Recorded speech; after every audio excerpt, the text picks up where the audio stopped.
반갑습니다. 5월 4일 수요일 큐티 스케치 시간입니다. 오늘 본문은 고린도전서 1장 26절부터 31절까지의 말씀입니다. 오늘 본문은 이렇게 시작합니다.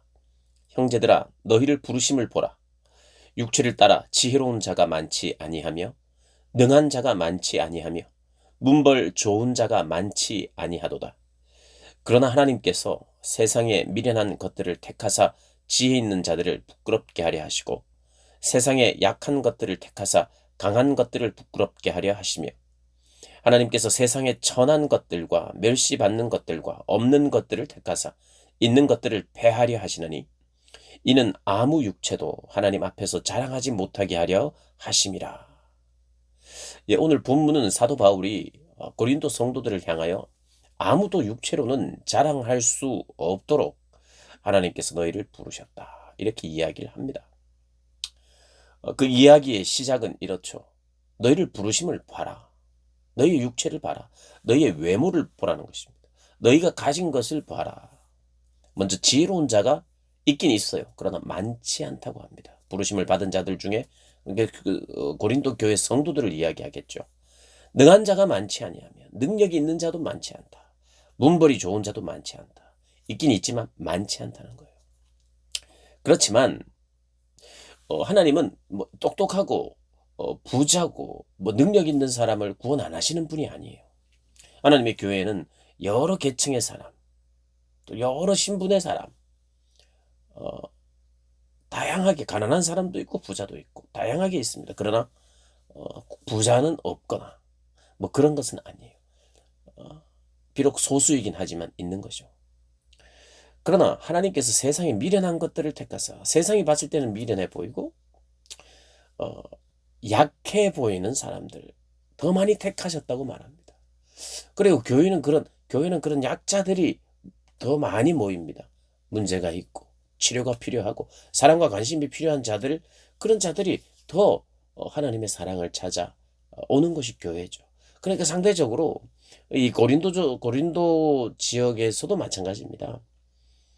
한 70% 이상이 좀 가난하고 소외된 자들이라고 보면 됩니다. 한 5%에서 10% 정도. 이런 사람들이 막 엘리트, 높은 지위, 부자.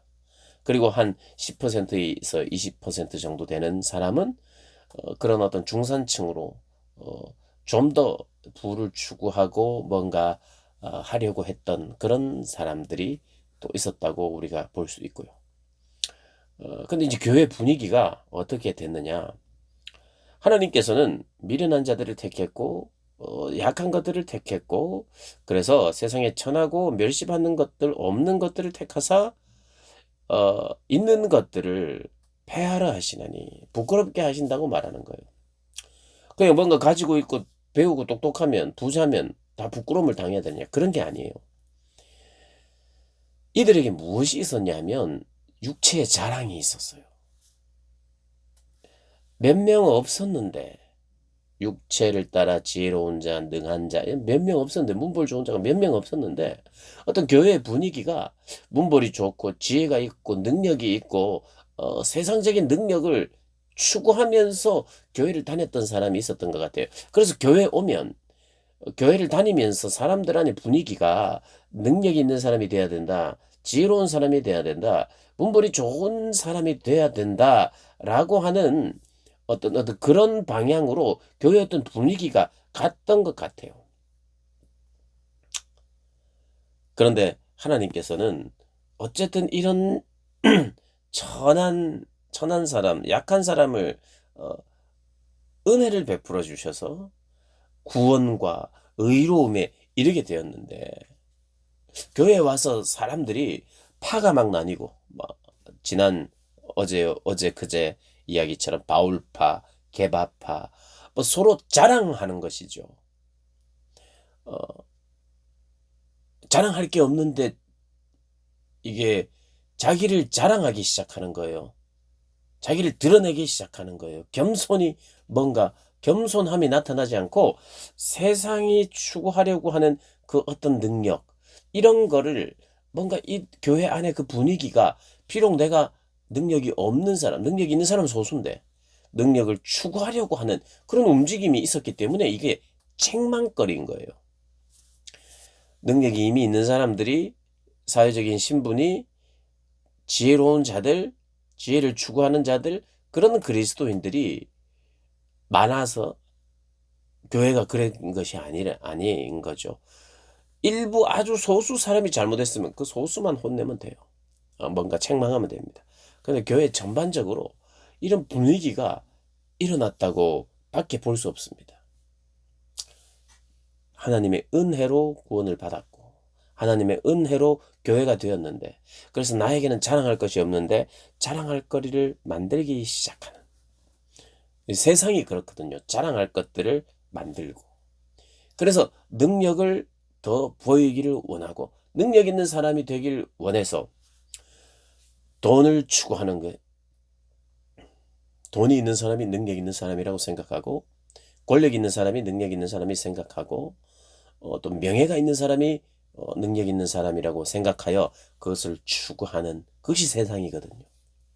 근데 사실 그런 곳에서 그것을 추구하는 것이 다 좋아 보이는데, 힘이 있으면 좋잖아요. 돈이 있으면 좋잖아요. 하는데 돈을 추구하면, 그게 능력이라고 추구하면 돈은 우리에게 올무가 돼요. 돈을 추구한다는 것은 사랑한다는 것인데, 사랑하면 그것이 나를 망하게 합니다. 욕심. 세상의 능력에는요, 세상의 능력을 추구할 때는 욕심이 생겨야 돼요. 생기게 되어 있습니다. 욕심 속에 미움과 질투, 분쟁, 이런 것이 나타나요. 그래서 거짓도 나타나는 거예요. 그래서 능력을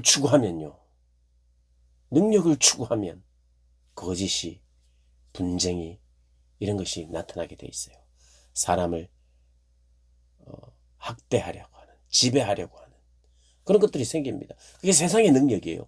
능력 있으면 좋다. 아무리 능력 있으면 좋다고 막 말을 하는데, 그 능력이 갖춰지기 시작할 때, 사람들에게 갖춰지기 시작할 때 그것은 힘을 발휘하긴 하는데, 그 힘이 서로를 향해 튕겨나오죠. 이 안에 다양한 미움과 질투와 분쟁들이 일어나는 것이에요. 그래서 세상의 능력은 하나 되지 못하게 해요. 여러분, 우리가 고린도전서 1장 2장을 보면, 특별히 오늘 1장 1절부터 1장 31절까지 보면 능력이라는 단어가 몇 번 나오는데, 고린도전서 전체에 보면 능력이 11번 나옵니다. 한글 성경으로, 개정 개역에 굉장히 많이 나오는 편이에요. 능력이라고 하는다. 그런데 보면, 오늘 보세요. 26절부터 보면 미련하고 약하고 이런 사람들을 많이 택했는데, 능력이라는 단어가 나와요. 많이 나와요. 다른 서신서에 비해서. 서신서 중에 제일 많이 나옵니다.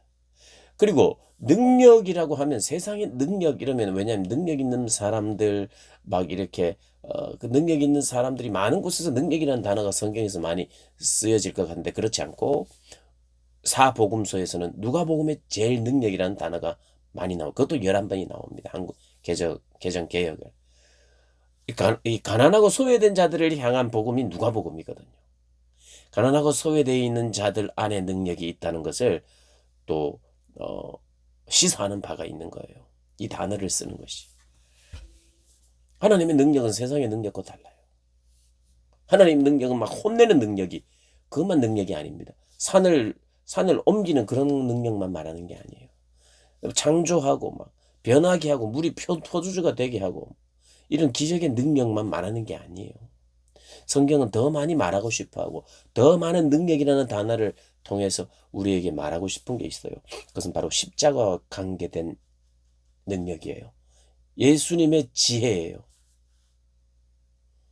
십자가의 능력은 뭐냐 하면 세상과 반대예요. 십자가는요, 사람을 정결하게 합니다. 깨끗하게 해요. 죄를 짓지 않도록 합니다. 교만하지 않도록 해요. 겸손하게 해요. 그래서 겸손한 사람들이 이렇게 모여 있으면 분쟁이 없습니다. 겸손한 사람들이 이렇게 모여 있으면 하나가 됩니다. 둘 중에 한 사람만 겸손해도 하나가 돼요. 그리고 이 십자가의 능력은 화목하게 하는 능력이 있어요. 죄를 씻는 능력이 있어요. 이런 능력이지 남들에게 보란듯이 보여주는 그런 능력이 아니에요. 그래서 십자가의 능력은 그 사람이 어리든 그 사람이 나이가 많이 들었든 배웠든 배우지 못했든 하나님이 주시는 능력, 십자가의 능력은 사랑하게 하는 능력이에요. 화목하게 하는 능력, 내 죄를 씻는 능력이에요. 그것으로 말미암아 내가 변하는 능력, 죄를 미워하는 능력, 이런 겁니다. 용서의 능력, 용서가 능력 아닙니까? 근데 세상의 능력을 가진 자들은 용서를 할 줄 몰라요. 그런 능력이 없습니다. 세상에는 화합하고 막 그럴 것 같은데, 물론 그런 것이 전혀 없지는 않지만 늘 한계가 있어요.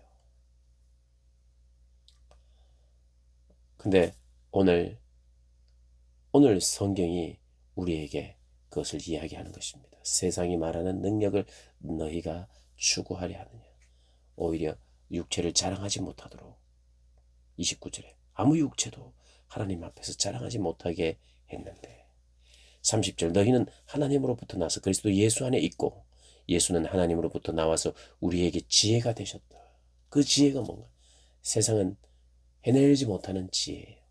지혜가 되셨고, 그래서 우리에게는 의로움이 되고 의롭게 됐잖아요. 예수 그리스도의 십자가로 말미암아, 예수님으로 말미암아 우리가 의롭게 되고 거룩하게 되고 구원을 얻게 되는 이 놀라운 지혜가 예수님의 십자가의 능력인 거예요.